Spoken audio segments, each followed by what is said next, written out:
वृंदावन विहारी लाल की जय।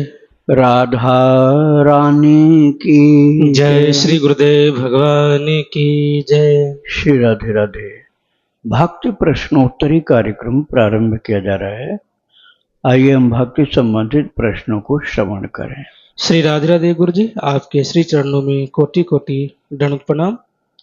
ऑस्ट्रेलिया से हैं, अमन नाम है इनका। प्रश्न है, गुरु जी, सीताराम और राधे श्याम में मैं हमेशा भ्रमित रहती हूँ। मेरा मन हमेशा भ्रमित रहता है। कभी कभी मेरा मन हरि नाम लेने को कहता है, क्योंकि हरि इन दोनों ही अवतारों में है। गुरु जी, क्या मैं हरि नारायण का जप कर सकती हूँ? इसके अलावा यदि मैं आपसे दीक्षा लेना चाहूँ तो मुझे 1,00,000 बार क्या लिखना होगा? श्री राधे राधे। यदि आपको दीक्षा यहाँ लेनी है भक्ति आश्रम में, तो आप सीताराम सीताराम सीताराम या राधे श्याम राधे श्याम राधे श्याम, इन दोनों में से कोई भी एक 1,00,000 बार लिखिए लाल स्याही से। और जप करने में आपको यदि दोनों से ही प्रेम है तो आप दोनों मिलाकर भी कर सकते हैं। जैसे सीताराम सीताराम सीताराम सीताराम, राधे श्याम राधे श्याम राधे श्याम राधे श्याम हो गया। इसमें 16 नाम हो गए। जैसे हरे राम राम राम हरे हरे, हरे कृष्ण कृष्ण कृष्ण हरे हरे, 16 नाम हो गए। ऐसे इसमें भी हो गया, सीताराम सीताराम सीताराम सीताराम, राधे श्याम राधे श्याम राधे श्याम राधे श्याम, 16 नाम हो गए।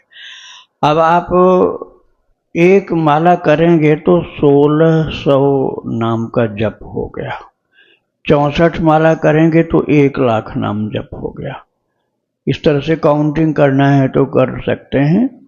मिनिमम 1,00,000 यदि आप कर लें तो आगे बिना माला के खूब गा गा के प्रेम से भगवान को सुनाइए। और यदि आपके प्रभु की कृपा से अंदर भाव उत्पन्न होता है, अश्रु प्रवाह चालू होता है, तो आप रो रो कर भी गा सकते हैं। रुदत्त भीक्षणम हसत क्वचित।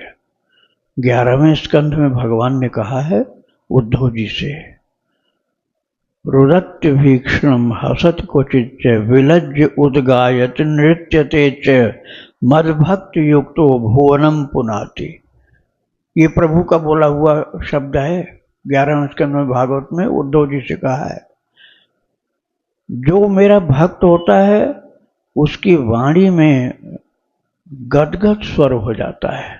मतलब प्रकट खुला हुआ स्पष्ट स्वर नहीं रह जाता, स्पष्ट नहीं रहता, अस्पष्ट हो जाता है। वाह गदगदा, वाणी गदगद हो गई। द्रवते यस्य चित्तम,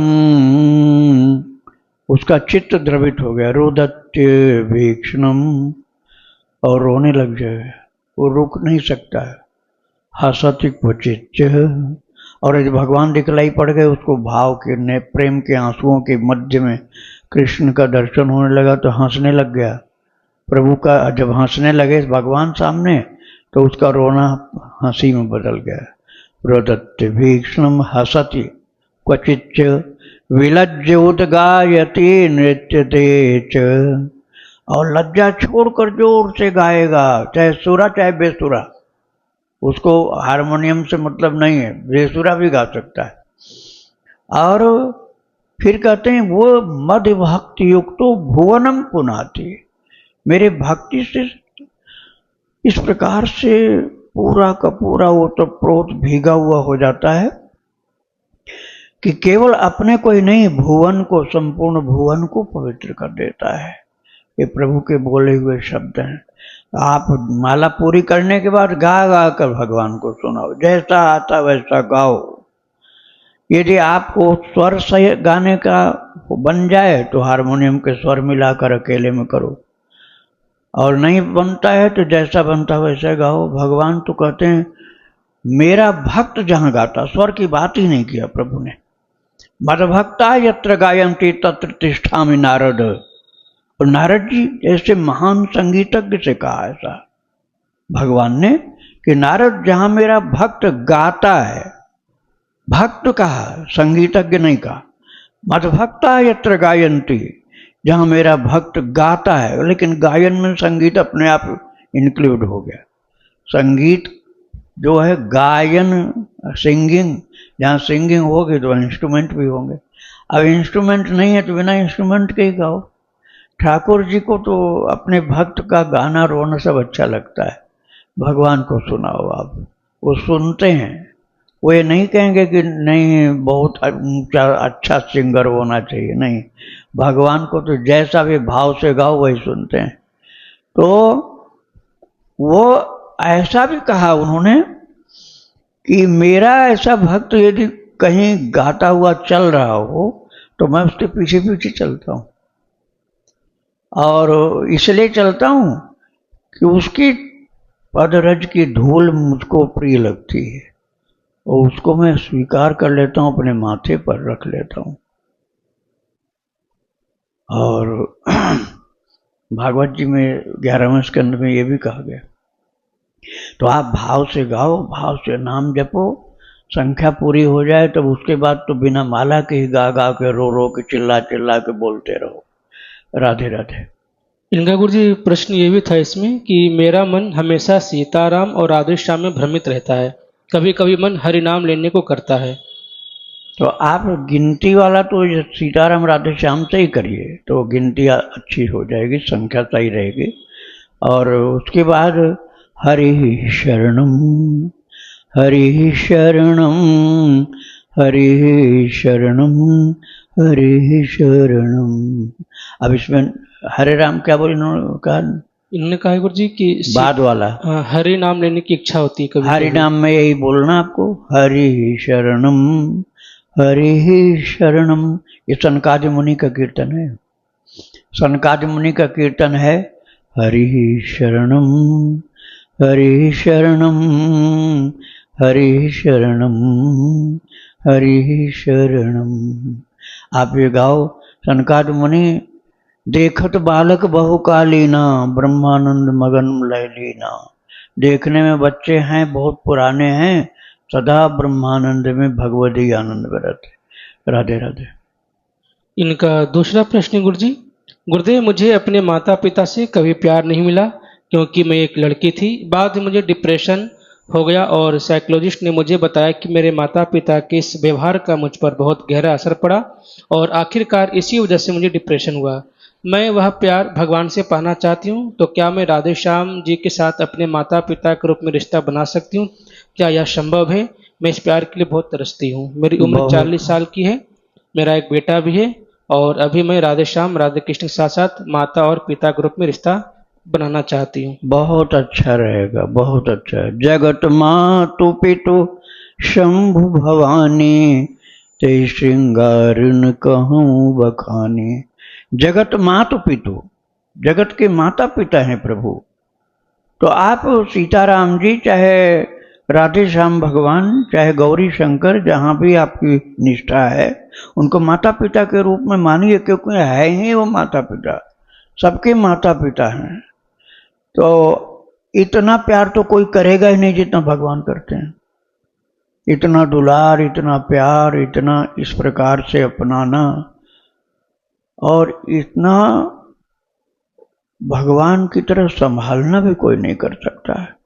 अब भगवान को चाहे तुम रे कह दो, नहीं नाराज होगा, और किसी को आप की जगह तुम कह दो तो नाराज हो जाएगा। आप बोलते हो, तुम कहने हो, और तुम की जगह तय कह दिया तो लड़ाई हो जाएगी। और त्वमेव माता च पिता त्वमेव, तुम मेरे माता हो, तुम मेरे पिता हो। आप नहीं कहा गया, भगवान को आप नहीं कहा गया कि भगवान माने आप होता है। तो भगवान जो ऐसा शब्द नहीं प्रयोग करके तुम आप नहीं, तुम मेरे माता पिता हो। माँ बाप से बच्चे आप थोड़े बोलते हैं, माँ बाप से बच्चे आप नहीं बोलते, तुम कहते हैं। बाहर के आदमी आप कहता है, जो अपना सगा है वो तो तुम ही कहेगा। पत्नी भी अपने पति को आप नहीं जल्दी कहती, किसी के सामने भले कह दे, अकेले में तो तुम ही कहेगी हो।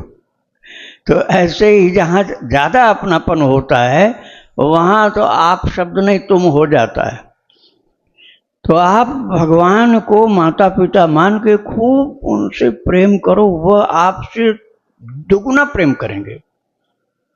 जनि जननी मानव जी ऊना, तुम ते प्रेम राम कहे दूना। सीता माता रो रही थी तो हनुमान जी ने कहा, माता आप बुरा मत मानना, आपसे दुगना प्रेम राम जी को है आपसे, इसलिए आपको निश्चिंत हो जाना चाहिए। आप जितना रोती हो याद करती हो ना, इससे ज़्यादा प्रभु आपको याद करते हैं, इसलिए आप निश्चिंत रहो, बहुत जल्दी आएंगे और आपको ले जाएंगे। हनुमान जी ने धीरज दिया था, भरोसा दिया था, वचन दिया था। तो भगवान भक्त से ज़्यादा प्रेम करते हैं। वैसे कहा बराबर ही गीता जी में 4th अध्याय में कहा है, ये यथा माम प्रपद्यन्ते तांस तथैव भजाम्यहम्, मम वर्तमान वर्तन्ते मनुष्याः पार्थ सर्वशः। ये यथा माम भजन्ते तांस तथैव भजाम्यहम्। ऐसा नहीं कहा कि मैं सबको मानता हूँ, मैं भी भजता हूँ। भजामि अहम, मैं उसका भजन करता हूँ, मैं अपने भक्त का भजन करता हूँ, ऐसा प्रभु ने कहा। जितना वो करता उतना, ऐसा बोला। लेकिन हनुमान जी कहते हैं दुगुना करते हैं। तो आप भगवान के बराबर तो कोई हो ही नहीं सकता है।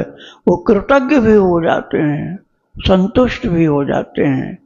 आप उनको माता पिता मानो, खूब प्रेम करो। राधे राधे। डॉक्टर मीना जी, इनका प्रश्न है, गुरुदेव मैं राम नाम का 1,60,00,000 नाम जप ठाकुर जी कृपा से कर चुकी हूँ, पर जीवन बहुत परेशान हो गया हूँ। जीवन से कुछ भी अच्छा नहीं हो रहा है और सब कुछ गलत ही हो रहा है। अब नाम में विश्वास खत्म हो रहा है, अब मेरा धैर्य टूटा जा रहा है, कृपया मार्गदर्शन करें। अब इसके लिए आपको भक्त चरित्र सुनना परम आवश्यक है। अब आपसे इतना नाम जब हुआ है, 1 करोड़ से ज़्यादा हुआ, आप बता रहे हैं, अब फिर भी कह रहे हैं कुछ भी अच्छा नहीं हो रहा है। आप नाम छोड़ भी नहीं सकते हो, इतना प्रभाव उसका नाम महाराज का पड़ चुका है। किसी हाँ बात है ये गणेश दास जी महाराज की, राजेंद्र दास जी के गुरु जी गणेश दास जी, उनसे किसी संत ने कहा था कि महाराज जी हमको भजन में आनंद बिल्कुल नहीं आता है, अब नाम जप से कोई फायदा नहीं, बिल्कुल कुछ भी रस नहीं। बोले अच्छा तो बहुत सही, ठीक है, अब मत करना कभी तुम जब, अब करना मत, 3 दिन तक मत करना, फिर आना मेरे पास। तो वो तो 2 मिनट के अंदर आ गए। बोले महाराज हमसे छूट नहीं रहा, हमसे छूट ही नहीं रहा है, तो किए बिना हम रह नहीं सकते हैं। बोले यही लाभ मिल चुका है तुमको कि अब भजन तुम्हारा छूट नहीं सकता है। तुम ये मत कहो कि कोई लाभ नहीं मिला, ये लाभ मिल चुका है तुमको कि तुम्हारा भजन छूट नहीं सकता है। तो ठाकुर जी की बहुत बड़ी कृपा है। और सांसारिक चीज़ों की वस्तु को बहुत बड़ी कृपा मत मानो। भगवान का भजन छुड़ाए नहीं छूट रहा है, लगातार होता रहता है, ये कृपा है। राधे राधे।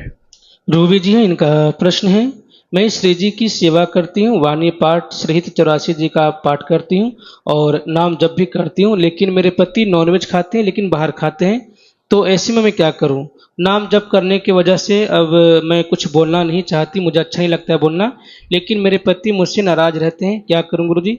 अब तो हंसना बोलना ना ही कहीं जाना, पर जब से नाम जप कर रही हूँ तब से वो मुझसे नाराज रहते हैं। मैंने नियम लिया है श्री जी के भोग लगाऊंगी और वही चीज ग्रहण करूंगी, इस वजह से नाराज रहते हैं मेरे पतिदेव। देखो आप अपना कार्य कर रहे हो, उनको चिढ़ाने के लिए मत करना कुछ, ठीक है? नेचुरल वे में आप भजन करते रहो। हाँ, ये जो एक बिल्कुल सामने खड़े हो जाएं तो मन में करने लग जाओ। रहना तो आपको उनके साथ ही है ना। विभीषण जी भी रावण के सामने भजन करते थे, लेकिन रावण के सामने राम राम नहीं करते थे, मन ही मन भजन करते थे। उनको पता था यदि हमने राम राम बोला तो ये हमको मार देगा लात। तो इसलिए वो ऐसी परिस्थिति जब सामने है तो मन में भजन करो, क्योंकि घर छोड़कर तो जाना नहीं, और घर छोड़कर जाने पर फिर लौट के आना पड़ेगा। उससे अच्छा उनके सामने मन में भजन करो, और जब सामने नहीं हो तब चाहे जोर जोर से करो, लेकिन सामने मन में ही करो। और बाधा नहीं है, आप मन में बाधा सोच रहे हो, कहाँ बाधा है? प्रहलाद जी को जितनी बाधा थी उतनी बाधा है। प्रहलाद जी को जितनी बाधा थी, तलवार लेके सामने खड़ा है बाप, ऐसी बाधा कहाँ है? हम बाधा मान लेते हैं। अभी घर से बाहर जाओ तो ज़्यादा बाधा पड़ेगी, वो आपको अनुभव नहीं है।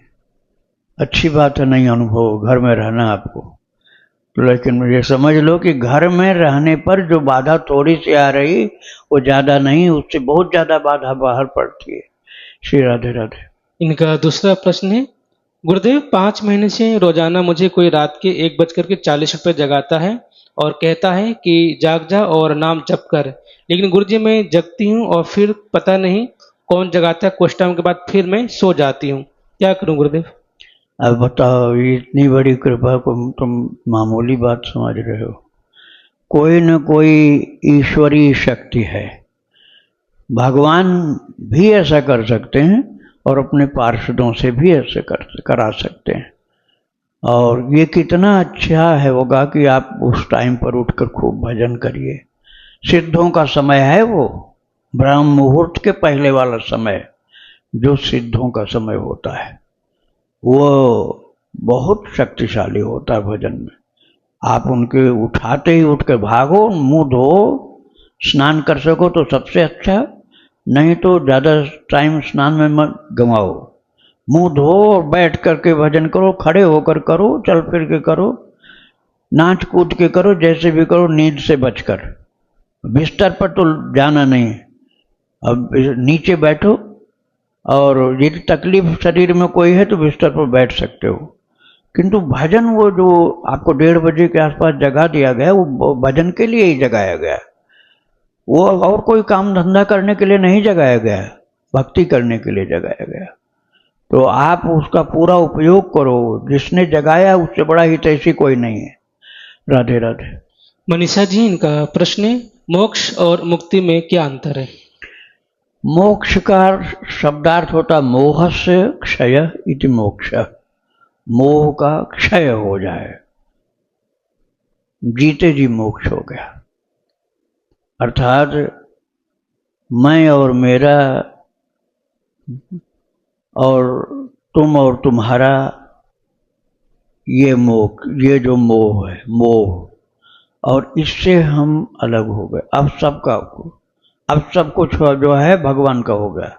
अब अपना कुछ नहीं, मेरा अपना का भेद समाप्त हो गया, उसका मोह का क्षय हो गया, लगाव खत्म हो गया, अपनापन खत्म हो गया, परायापन खत्म हो गया, ये मोह का नाश हो गया। इसको कहते हैं मोह का क्षय, अर्थात मोक्ष हो गया, यदि बना रहा हमेशा तो। और मुक्ति का तात्पर्य होता है कि मरने के बाद भगवान के धाम में चला जाए या भगवान में विलीन हो जाए, वो मुक्ति है। और मोक्ष का तात्पर्य जिंदा जी मोह से मुक्त हो गया, मोह का क्षय हो गया, मोक्ष हो गया उसका। श्री राधे राधे। मोहन कांडपाल जी, इनका प्रश्न है, गुरुजी आपके और अन्य संत भगवान जी के श्री मुख से भागवत जी के मूल पाठ को स्वयं पढ़ने के महत्व को जाना, उसी विषय में कुछ जिज्ञासा है। यदि मैं पहले दिन गणेश पूजा, कलश स्थापना, पितरों की निमित्त पूजा के बाद अगर भागवत जी के शुरू और अंत में जो महात्म्य दिया है उसको पढ़ लूँ, तो क्या मुझे भागवत जी के जो 12 स्कंद है उनको अगले 6 दिन में पढ़ने होंगे या 7 दिन में? 7 दिन में पढ़िए आप। भागवत जी का ही 7 दिन होता है, महात्म चीज अलग है, उसको आप 8वां दिन मान लीजिए। आप भागवत जी को 7 दिन में पूरा करिए, महात्मा पहले वाला और बाद वाला दोनों ही एक दिन अलग रखिए उसके लिए। तो 7 दिन तो हो गया कथा भागवत जी का, और एक दिन महात्मा का हो गया। पहले ऐसा ही होता था, और दोनों टाइम कथा होती थी। मुझे भी ठाकुर जी ने जब इस सेवा को दिया था भागवत कथा करने का, तो मैं दोनों टाइम करता था। अभी भी जेके मंदिर कानपुर की कथा भक्ति प्रेरणा चैनल में है, आप लोग सुनना चाहें तो सुन सकते। दोनों टाइम कथा होती थी 99 में जेके मंदिर कानपुर में। तो अब एक टाइम करते हैं और 7 दिन के अंदर ही कर लेते हैं। वो कथा 9 दिन हुई थी, तो 30 दिन की भी कथा हुई थी। बरसाना में श्री जी के महल में 97 नहीं 95 में हुई कथा, वो 15 दिन हुई थी। और कानपुर में नाना राव पार्क में 1 महीने भागवत कथा हुई थी। तो विस्तार से करने पर कथा का आनंद बहुत मिलता है। अब परीक्षित जी के सामने समस्या थी कि परीक्षित जी तो 7 दिन के बाद रहने वाले नहीं थे, श्राप ऐसा लगा था उनको, तो 7वें दिन शरीर छूटना ही था उनका, इसलिए कथा 7 दिन की ही थी। लेकिन आपको यदि कथा में रस आता है तो 7 दिन की जगह 15 दिन करो, 9 दिन करो, महीना भर करो, और अच्छा रहेगा। श्री राधे राधे। इनका दूसरा प्रश्न है, क्या भागवत जी को सायंकाल और करने के बाद भी पढ़ा जा सकता है? और एक भय भी लगता है कि कहीं उच्चारण में कोई अशुद्धि हो गई तो? वह भय उस व्यक्ति के लिए होना चाहिए जिसको दक्षिणा लेनी है। ये दक्षिणा लिया पूरी और पाठ किया अधूरा तो दोष उसको लगेगा। अब कई लोग उसमें भी दोष नहीं मानते, लेकिन दोष उसको लगेगा। अब आप जो किसी से दक्षिणा तो ले नहीं रहे हो, अपने ही स्वांता सुखाय कर रहे हो, तो आप कहीं गलती भी हो जाएगी तो ठाकुर जी माफ करते हैं, उसमें कोई भी दंड आपको नहीं मिलेगा। इसमें संदेह मत करना कि दंड मिल जाएगा, दंड नहीं मिलेगा। दंड मिलता है काली की उपासना कर रहे हो, नृसिंह भगवान का मंत्र जप कर रहे हो, हनुमान जी का मंत्र जप कर रहे हो और अशुद्धि होती जा रही हो और सुधार नहीं कर रहे हो, तब दंड मिल जाता है। लेकिन भगवान रामकृष्ण तो बड़े ही सरल हैं, कुछ भी कहो, रामा रामा कहो, चाहे कृष्णा कृष्णा कहो, वो कुछ भी गलत नहीं है, बस भाव से बोलते जाओ। वहाँ महाराज ये उड़िया बाबा के पूर्वज की बात, उड़िया बाबा के पिताजी की बात है। वो क्लीम बोलना था, क्लीम देवी का मंत्र है, बीज मंत्र, और भगवान कृष्ण का लिखने में एक जैसा लगता है, वो क्लीम है और वो क्लींग है। अब क्लीम की जगह क्लीम बोलोगे तो देवी का हो गया, और क्लीम बोलोगे तो भगवान कृष्ण का हो गया। तो वो थे शाक्त थे अर्थात काली के उपासक थे, तो उनको क्लींग बोला था, क्लींग, और बोल रहे थे क्लीम क्लीम क्लीम कृष्ण वाला। तो देवी माता ने एक थप्पड़ मारा, प्रकट होकर एक थप्पड़ मारा कि पूजा मेरी कर रहा है और जब कृष्ण का कर रहा है।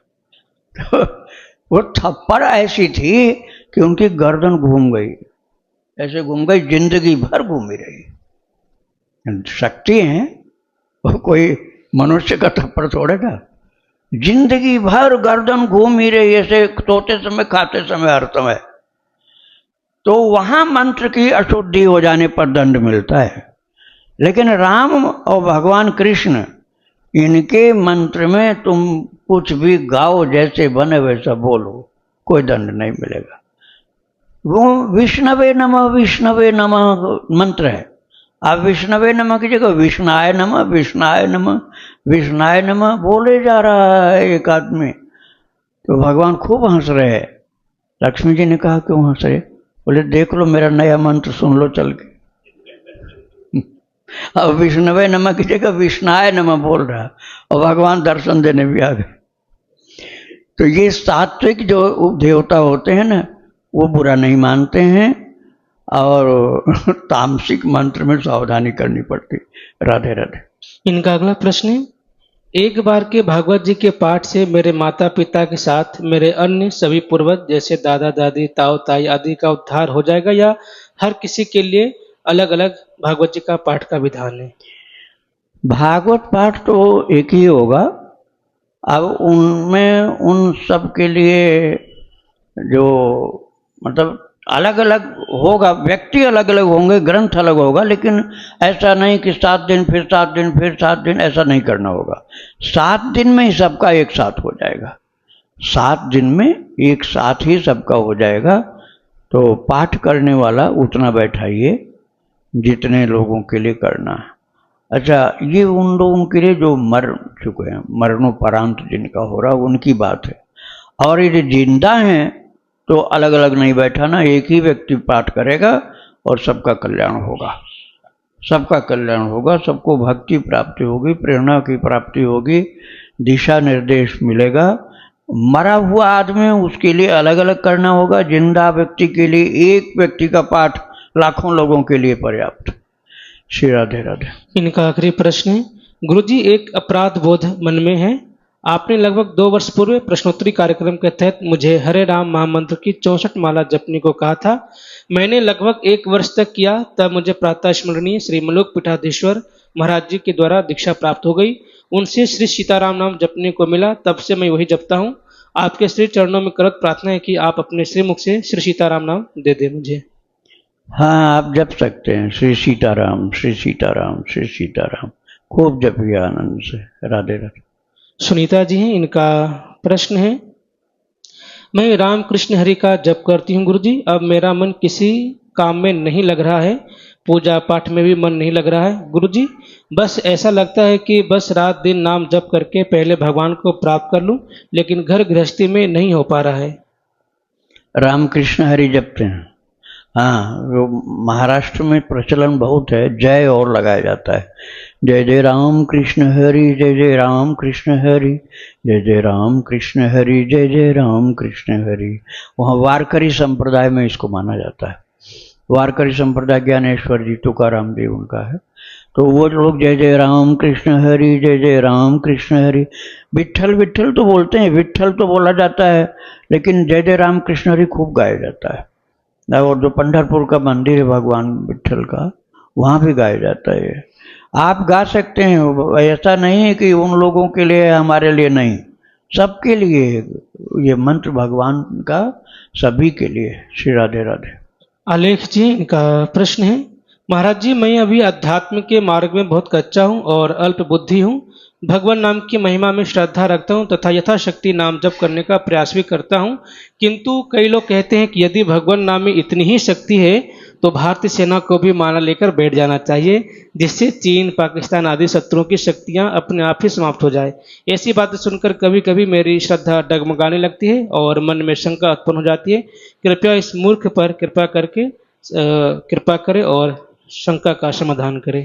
अच्छा, तो वो शक्तियाँ काम करेंगी तो तुम क्या सोओगे? अपना हथियार ले करके अपने कैंप में सोते रहोगे, और वहाँ सेना के लिए जो नौकरी मिली है, वेतन मिल रहा है, वो फ्री में ही तुम्हें मिलता रहे और तुम लड़ोगे भी नहीं, तो ये तो कायरता हो जाएगी।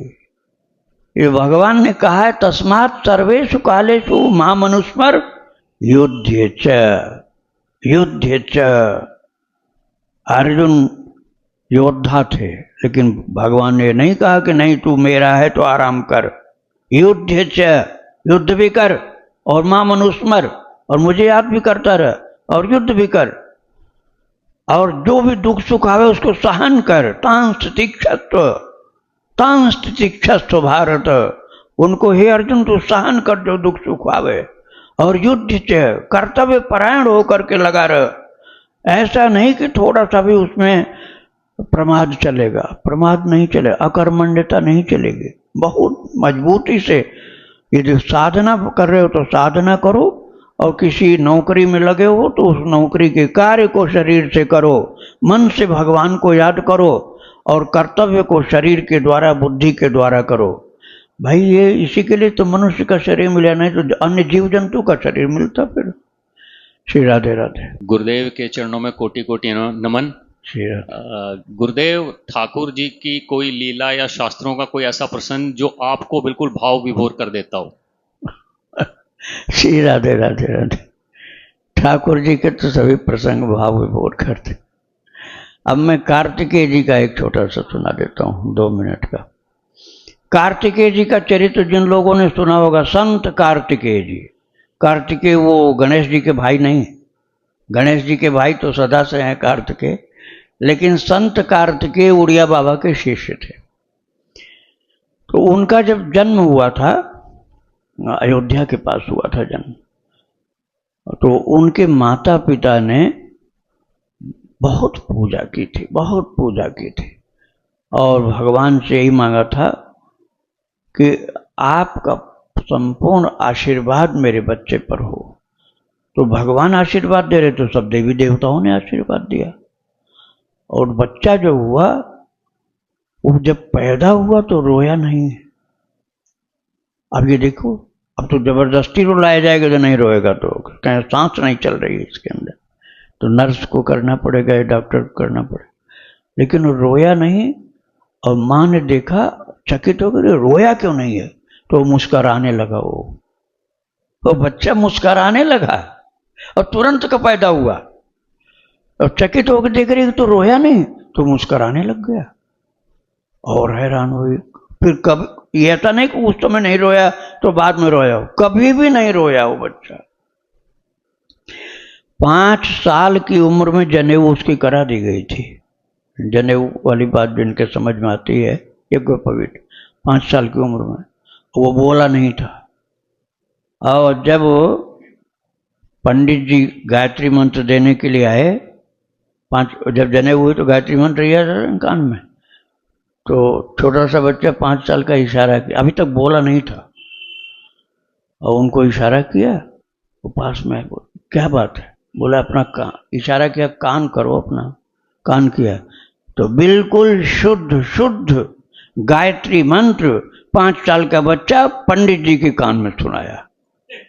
और सुनाना था पंडित जी को, और पंडित जी को ही सुना दिया उसे। और फिर उसके बाद चुप। माता पिता को नहीं पता चला। पंडित जी ने कहा ये तो बच्चा कोई दैवी शक्ति वाला है, इसको हम नहीं पढ़ा पाएंगे, दैवी शक्ति वाला है। और माता पिता जानते थे गूंगा है। तो एक सिद्ध पुरुष आए, उनसे कहा कि महाराज मेरा बच्चा तो गूंगा है। उन्होंने बहुत ख्याल से देखा, संत ने बोले ना गूंगा नहीं हो सकता, आप लोग बाहर जाओ। आप लोगों को मैं नहीं कह रहा हूँ, उन्होंने कहा, महाराज जी ने माता पिता को कहा कि आप लोग बाहर जाओ। माता पिता को बाहर कर दिया और बच्चे को बैठा करके बोले, महाराज क्या लीला आपकी? चरण छू लिया उनका, संत ने चरण छुआ। इतनी बात बता दो, आप बोलते क्यों नहीं हो? तो मुस्कराने लगे, बोले नहीं, मुस्कराने से काम नहीं चलेगा, आपको बोलना पड़ेगा, आप बोलते क्यों नहीं हो? तो उस बच्चे ने क्या कहा, पशुओं से क्या बोलें, पशुओं से क्या बोलें। मतलब जो भगवान के भजन में खूब बढ़िया तरीके से लीन नहीं रहता वो सब पशु है। 5 वर्ष के बच्चे ने कहा। फिर माता पिता को बुलाया बाबा ने, बोले गूंगा बिल्कुल नहीं, ये बोलेगा, बोलता है, लेकिन हर किसी से हर समय नहीं बोलेगा, जहां बहुत जरूरत होगी वहीं बोलेगा, और उसी से बोलेगा जो उसके लायक होगा।